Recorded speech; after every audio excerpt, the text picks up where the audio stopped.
Stop what you're doing.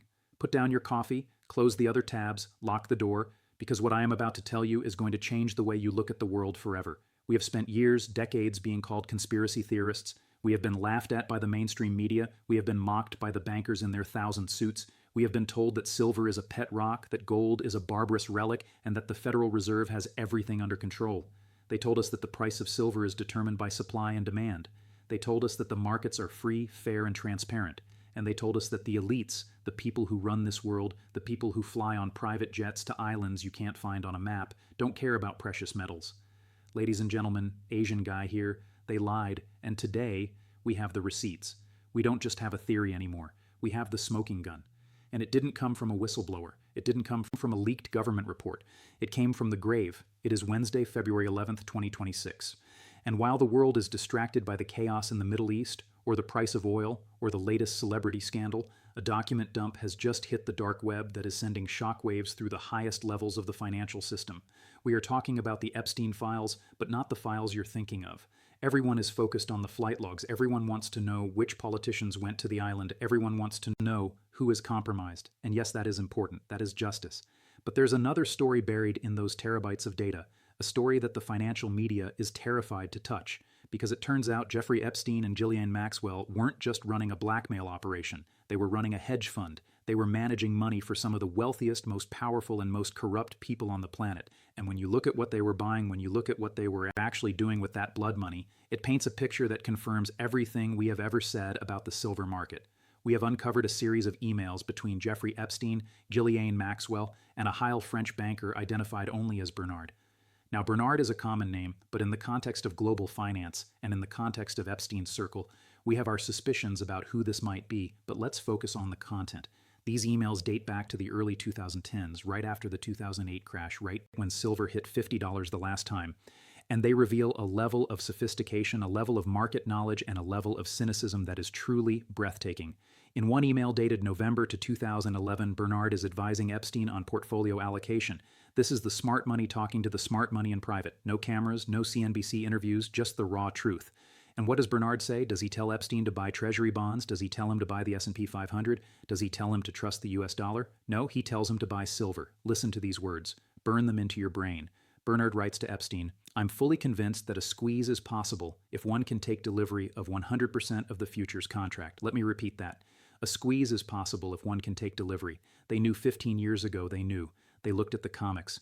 They looked at the paper leverage. They looked at the ratio of paper ounces to physical ounces, and they didn't see a market. They saw a fraud. They saw a Ponzi scheme that was vulnerable to a mathematical attack. Bernard explicitly lays out the strategy. You don't just buy the contract to speculate. You buy the contract to break the bank. You buy it and you demand the physical metal. He knew that if a whale, someone like Epstein or the billionaires he represented, stood for delivery on 100% of their position, the bullion banks would default. The system would crack. The price would go vertical. But it gets better or worse depending on how you look at it. Bernard goes on to give a price target. Now remember, in 2011, silver had just crashed from $50 down to $30. The media was telling everyone the bubble had popped. They were telling retail investors to sell and go away. But what was the elite telling Epstein? Bernard writes, "I think that silver without undue speculation will end the year at $60 and that its inflation-adjusted value is $150 and $50. That is the number they were whispering in the Hamptons. That is the number they were discussing on the private jets. They knew even back then that the real price of silver, the price if you stripped away the manipulation, the spoofing, and the paper suppression, was triple digits. They knew the inflation numbers were fake. They knew the CPI was a lie. They calculated the inflation-adjusted value themselves, and they came up with $150. Think about that. If the real value was $150 in 2011, what is it today? What is it after the trillions of dollars printed for COVID? What is it after the bailouts? What is it after the debt hit $38 trillion? If it was $150, then it is $500 now. And they didn't just talk about it, they acted on it. The leaked trade logs attached to these emails show Ghislaine Maxwell executing massive buy orders. We are seeing line items for First Majestic Silver. We are seeing an accumulation of 3 million units. Why First Majestic? Because Keith Neuweier is the only CEO in the industry who has openly fought against the manipulation. He's the only one who has threatened to withhold supply. Maxwell knew this. Epstein knew this. They weren't buying an ETF. They weren't buying paper. They were buying the miners and the physical metal. They were positioning themselves to own the source of the supply. This completely destroys the narrative that gold bugs are just crazy people in tinfoil hats living in their basement. The most connected people on Earth, the people who had dirt on presidents, princes, and prime ministers, were gold bugs. They were silver stackers. They were betting against the Federal Reserve. They were betting against the US dollar. And most importantly, they were betting on a squeeze. So ask yourself, why? Why would Jeffrey Epstein, a man who could blackmail the world, need silver? Because he knew the ultimate secret. He knew that power isn't just about blackmail. It isn't just about secrets. True power is autonomy. He knew that the fiat system is a control grid. He knew that if you hold your wealth in dollars, the government can freeze it, the banks can seize it. But if you hold physical silver, if you hold gold, you're outside the system. You are sovereign. And he knew that the system was mathematically doomed to fail. He saw the debt. He saw the derivatives. He knew that eventually the music would stop, and he wanted to make sure that when the music stopped, he was holding the only chair that mattered. The email ends with one final prediction. Bernard writes, "It is also likely that the gold to silver ratio will fall under 20. Under 20. Right now, the ratio is hovering near 90. To get to 20, silver has to outperform gold by a factor of 4. If gold stays at 5,000, silver goes to 250. If gold goes to 12,000 like we discussed yesterday, silver goes to 600. This is the endgame scenario. This is the wealth transfer of the millennium. And they were positioning for it 15 years ago. This leak changes everything. It validates every single thing we have been fighting for. The silver squeeze isn't a Reddit meme. It isn't a YouTube trend. It is a strategy that was developed by the financial elite to destroy the banking cartel and seize the real assets of the world. But here's the difference.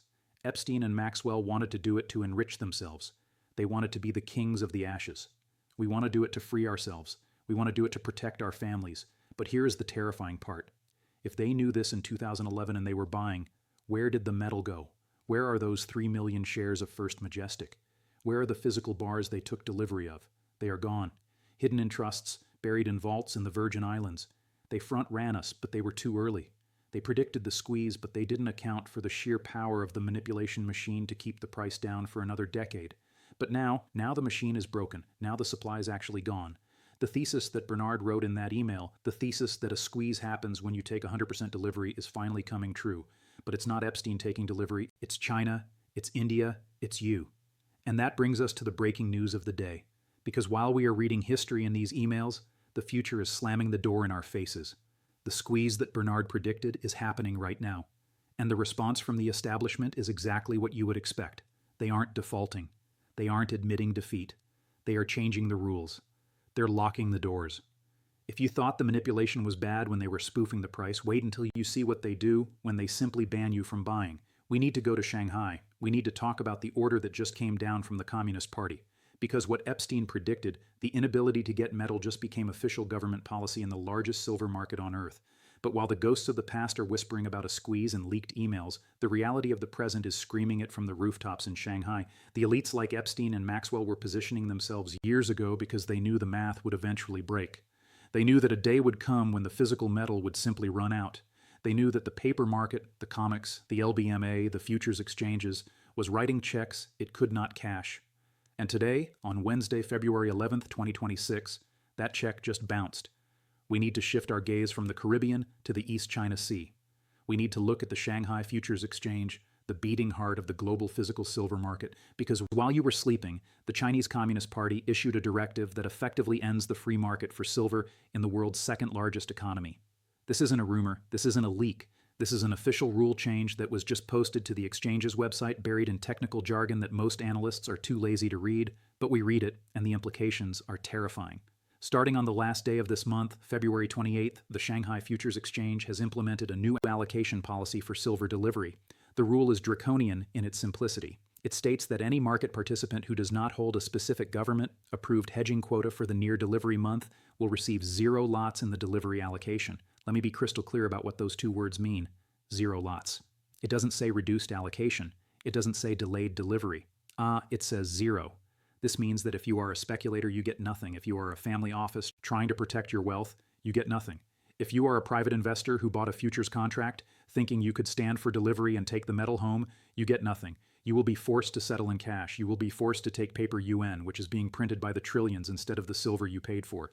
The window to exchange fiat currency for hard assets in China has just slammed shut for the public. This is rationing. There is no other word for it. In a functioning market, price solves the shortage. If there's not enough silver, the price goes up until people sell. But China isn't a functioning market anymore. It is a command economy preparing for war. They are not allowing the price to rise to clear the market because that would signal weakness. Instead, they are rationing the supply.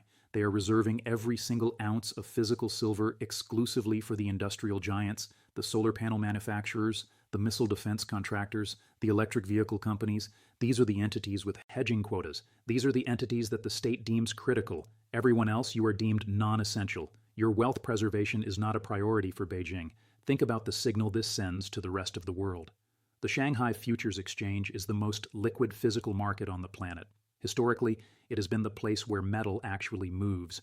Unlike the COMEX in New York, which is a casino where 99% of contracts are settled in cash, Shanghai was where you went to get metal. And now they are telling you that the cupboard is bare. They're telling you that the inventory levels are so critically low that they cannot afford to let a single ounce leak out into private hands. They're terrified of a bank run on silver. They know that if the Chinese public, all 1.4 billion of them, decided to convert even 1% of their savings into silver, the industrial supply chain would collapse in 24 hours. So they preempted it. They banned the public from the delivery window. This is the ultimate confirmation of the shortage. You don't ration sand in the desert. You don't ration water in the ocean. You only ration things that are running out. You only ration things that are vital for national survival. And by implementing this zero lots rule, China has just admitted that silver is their most critical strategic asset. They are effectively nationalizing the stockpile without saying the word nationalization. They are saying this silver belongs to the state and its industries.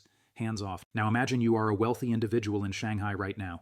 You see this rule change. You see the government locking the vault doors. Do you think, oh, well, I guess I'll just keep my money in the bank? No, you panic. You realize that if you can't get silver through the official exchange, you have to get it on the black market. You have to get it through jewelry. You have to get it through smugglers. This rule change is going to ignite a firestorm of demand in the underground economy. The premium on physical bars in the streets of Shanghai is going to explode.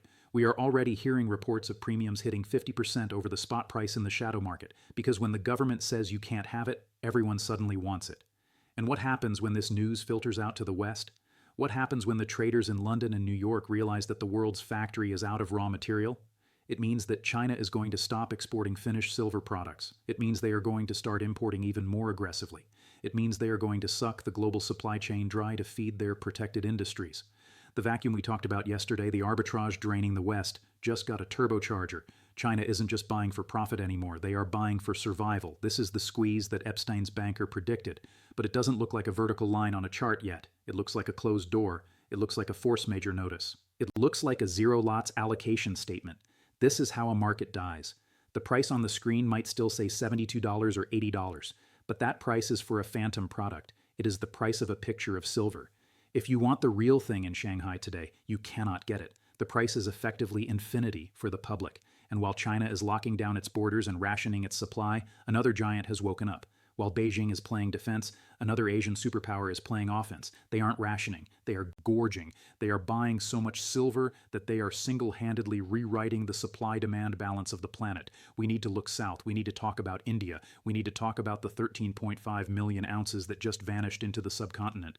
But while the doors are slamming shut in Shanghai, while the government bureaucrats in Beijing are frantically trying to ration every last gram of silver to keep their factories running, a different kind of panic is taking hold across the Himalayas. A panic of accumulation, a panic of greed. We have to talk about the other giant in the room, the sleeping giant that has just woken up and decided to eat the world's silver supply for breakfast. We have to talk about India. If China is the dragon hoarding gold and silver in secret government vaults, then India is the elephant trampling the global market in broad daylight. And right now the elephant is thirsty. We have just received the official data for silver imports and ETF holdings in India for the month of January 2026.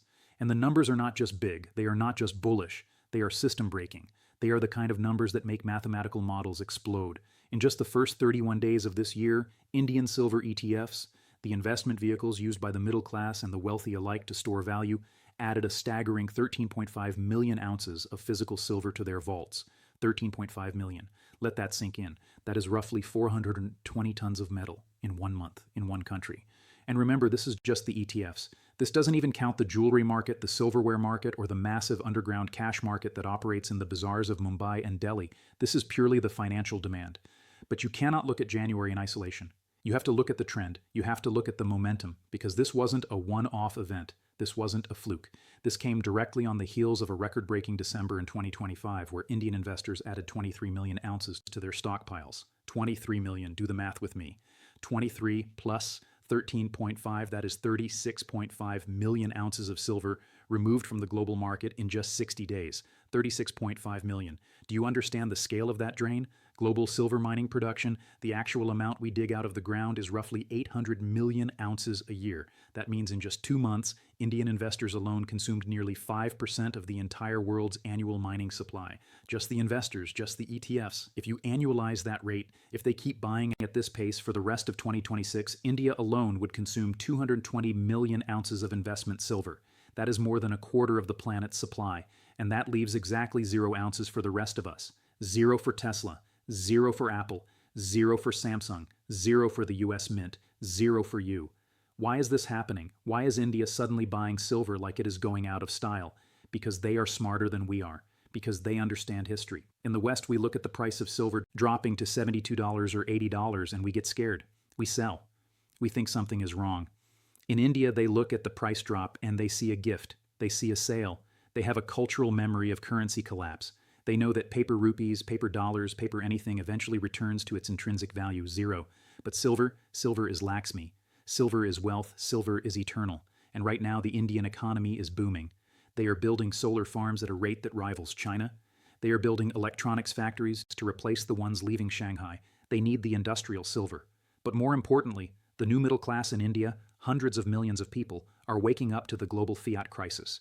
They are seeing inflation eat their savings. They are seeing the geopolitical chaos, and they are doing exactly what Bernard told Epstein to do 15 years ago. They are taking delivery. They aren't buying paper promises. The Indian ETFs are legally required to hold the physical metal. When you buy a unit of the silver ETF in Mumbai, a bar has to move into a vault in London or Zurich or Gujarat. It has to be audited. It has to be real. So every time an Indian housewife buys a few shares on her phone, a chunk of metal disappears from the LBMA in London, a chunk of metal disappears from the COMEX in New York, the vacuum we talked about, the arbitrage that is sucking metal from west to east, is being powered by 1 billion people who know the value of hard assets. This creates a terrifying tug of war in the global market. On one side, you have China. They are terrified of running out.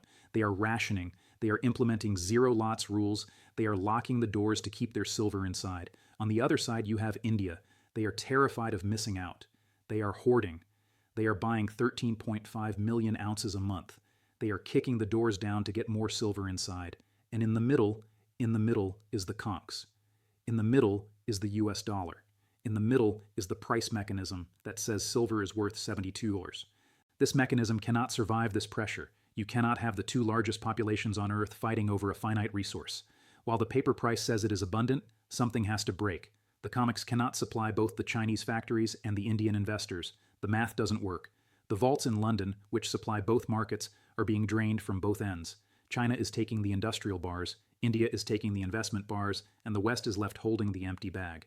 This is why the paper smashed to $80 was the greatest strategic blunder in financial history. By lowering the price, the Western banks thought they were saving the dollar. Instead, they just subsidized the Indian accumulation. They made it cheaper for India to buy 36.5 million ounces. If the price had been $150, maybe India would have bought less. But at 80, they bought everything. They cleared the shelves. And this brings us back to the Epstein emails. Remember what Bernard said? A squeeze is possible if one can take delivery of 100% of the futures contract. He thought it would take a billionaire to do it. He thought it would take a whale like Epstein. He didn't realize that it wouldn't be one man, it would be a nation. India effectively is the whale that Bernard predicted. They are taking delivery of millions of ounces every week. They're acting as a single massive entity that is cornering the market, not through manipulation, but through sheer overwhelming physical demand. And this demand confirms the thesis. It confirms that the squeeze isn't just a theory discussed in dark rooms by corrupt elites. It is a geopolitical reality playing out in real time. The elites knew it was coming. The Epstein emails prove that, but they couldn't stop it. They could only delay it. And now with China rationing and India hoarding, the delay is over. The dam is breaking. And if you want to know where this goes next, if you want to know what happens when the dam finally bursts and the water rushes through, you have to look at the technicals, you have to look at the charts that the institutional analysts are secretly passing around their trading desks. They aren't looking at $100 anymore. They aren't looking at 200. They are looking at a super cycle. They are looking at a move that mirrors the 1970s, but on a scale that will melt your calculator. We need to talk about $1,000 silver. We need to talk about the cup and handle that has been forming for 45 years. So let's put the pieces of the puzzle together. Let's connect the dots between a dead billionaire's email inbox and the panic happening in China right now. Because when you see the whole picture, it becomes terrifyingly clear that the conspiracy theory of 2011 has become the government policy of 2026. Look at what Bernard wrote to Jeffrey Epstein 15 years ago. He didn't say, buy silver because it's shiny. He said, a squeeze is possible if one can take delivery of 100% of the futures contract. He identified the fatal flaw in the system. He knew that the entire precious metals market was a fractional reserve scam. He knew that for every 500 ounces of paper silver traded in New York and London, there was only 1 ounce of physical metal in the vault. The banks were betting that nobody would ever ask for the real thing. They were betting that investors would be happy trading paper receipts back and forth forever. But Bernard asked the dangerous question. What if we call their bluff? What if a whale stood up and said, I don't want the cash, I want the metal, all of it? He predicted that if that happened, the exchange would break, the price would go vertical, the banks would default. Well, look at Shanghai today. What is the zero lots rule? It is the exchange admitting that they cannot deliver. It is the exchange admitting that the demand for physical metal has exceeded the supply so drastically that they have to change the rules to prevent a default. They are effectively saying Bernard was right. They are confirming that the delivery is the kill switch. And because they can't survive the kill switch, they disconnected the button. But here is the irony. Bernard thought the whale would be a person. He thought it would be Epstein or a hedge fund manager. He was wrong. The whale isn't a person. The whale is India. India is doing exactly what the email predicted. They're taking delivery of 100% of their contracts. When they buy 13.5 million ounces, they don't roll it over. They don't settle for cash. They take the bars, they put them on a plane, they remove them from the system. So we have the perfect storm, we have the leak proving the elites knew the vulnerability, we have the ban in Shanghai proving the vulnerability has been exploited, and we have the buyer in India actively exploiting it. And this validates everything. The squeeze isn't coming. The squeeze is here. The mechanism is breaking in real time. And if you want to know where the price goes when the mechanism finally snaps, when the paper price is forced to meet the physical reality, you have to look at the supercycle. You have to look at the chart that says $1,000 is not a fantasy, but a mathematical certainty. But if you want to understand where this is going, if you want to know the destination of this train before it leaves the station, you cannot look at the 1-minute chart. You cannot look at the daily volatility of $72 or $80. You have to zoom out. You have to zoom out so far that the last 45 years fit on a single screen, because when you do that, you don't see a crash. You see the single largest technical formation in the history of financial markets. We need to talk about the super cycle. Institutional analysts, the guys who advise sovereign wealth funds and central banks, are quietly circulating a chart that is terrifying in its implications. It is called the cup and handle. But this isn't a normal cup and handle that forms over a few weeks. This one has been forming since 1980. Look at the history. In 1980, silver hit $50. That was the left side of the cup. Then we had a 30-year bear market, the bottom of the cup. In 2011, silver hit $50 again. That was the right side of the cup. And for the last 15 years, from 2011 to 2026, we have been forming the handle. We have been consolidating. We have been shaking out the weak hands. And now we have broken out. When a pattern takes 45 years to build, the energy release when it breaks is not linear. It is exponential. The technical target for a cup and handle of this magnitude is not $100. It is measured in multiples. If you simply project the depth of the cup from the breakout point, the conservative target is $300. But if you adjust for inflation, if you look at the real value of the 1980 high in today's debased dollars, the target becomes $1,000. This sounds impossible to the average person, but history tells us it is inevitable. We are witnessing a repeat of the 1970s. Go back and look at the gold chart from that era. Gold went from $35 to $195. It went up 5x and then it crashed. It fell from $195 all the way back down to $100. It lost 50% of its value in the middle of the bull market. The media called it a bubble. The retail investors sold. They thought it was over. But that was just the midway pause. And from that low of $100, gold then went vertical to $850. It went up 8x after the crash. We are in that exact moment right now with silver. The move to $121 in January was the initial surge. The crash to $80 is the midway pause. It is the volatility designed to buck you off the horse before the real run begins. The smart money knows this. Epstein knew it in 2011. The Indians know it today. They aren't scared of the drop. They are praying for it because they know that the next leg up isn't going to be a slow grind. It is going to be a vertical parabolic repricing that happens overnight. We are looking at a 6 to 8 year supercycle where silver ceases to trade like a commodity and starts trading like a monetary crisis.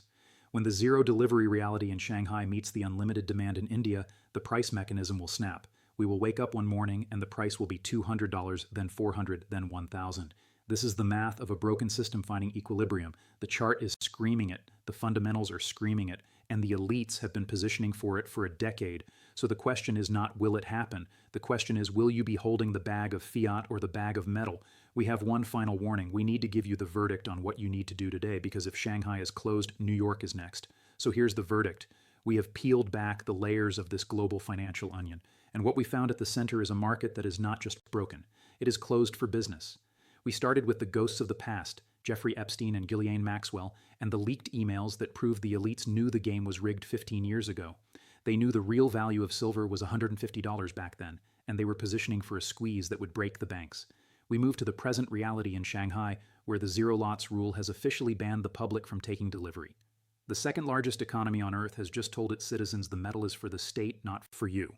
And we looked at the massive, undeniable demand from India, where a nation of billion people is draining 13.5 million ounces a month, effectively acting as the whale that Epstein predicted. You need to understand the gravity of this situation. The squeeze is no longer a theory, it is a government policy. When the Shanghai Futures Exchange says zero delivery, they are telling you that the physical shortage is critical. They are telling you that they have run out of buffer stock. And if Shanghai is dry, what do you think is happening in London? What do you think is happening in New York? These markets are connected by a series of tubes. If one pipe runs dry, the pressure collapses in the entire system. The contagion from Shanghai is already moving west. The premiums are rising, the delays are lengthening. The dealers are starting to say, we can get it to you in 6 weeks, instead of, we can ship it tomorrow. This leads to the most important question you will ever ask yourself as an investor.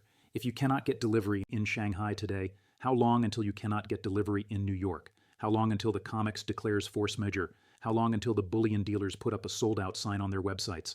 It happened in China overnight. It happened with the stroke of a pen. One day you could buy silver, but the next day you got zero lots. Do you think the United States government will be any more polite? Do you think they will give you a warning? No, they will do exactly what China did. They will change the rules to protect the strategic industries and screw the little guy. You are currently in a race. You're not racing against other retail investors. You're racing against India. You're racing against China. You are racing against the ghost of Epstein's strategy. They're all trying to get through a door that is rapidly closing, and the prize for winning this race is financial sovereignty. The penalty for losing is being stuck with worthless paper currency while the real assets go to the moon. The smart money told us in 2011 that the real value was $150. Adjusted for inflation, that is $500 today. The chart says $1,000 in the supercycle, but the price on your screen says $80. That gap, that massive yawning canyon between price and value, is your opportunity. But it is an opportunity with an expiration date. And judging by the panic in Shanghai, that expiration date is now. Do not wait for the price to dip. Do not wait for the perfect entry. Do not wait for the news to tell you it's time to buy. By the time the news tells you the zero lots rule will be in effect here too, get the metal in your hand, get it out of the system, become your own central bank. This is John Egg. The link is out. The delivery is zero. The squeeze is on. Stack now.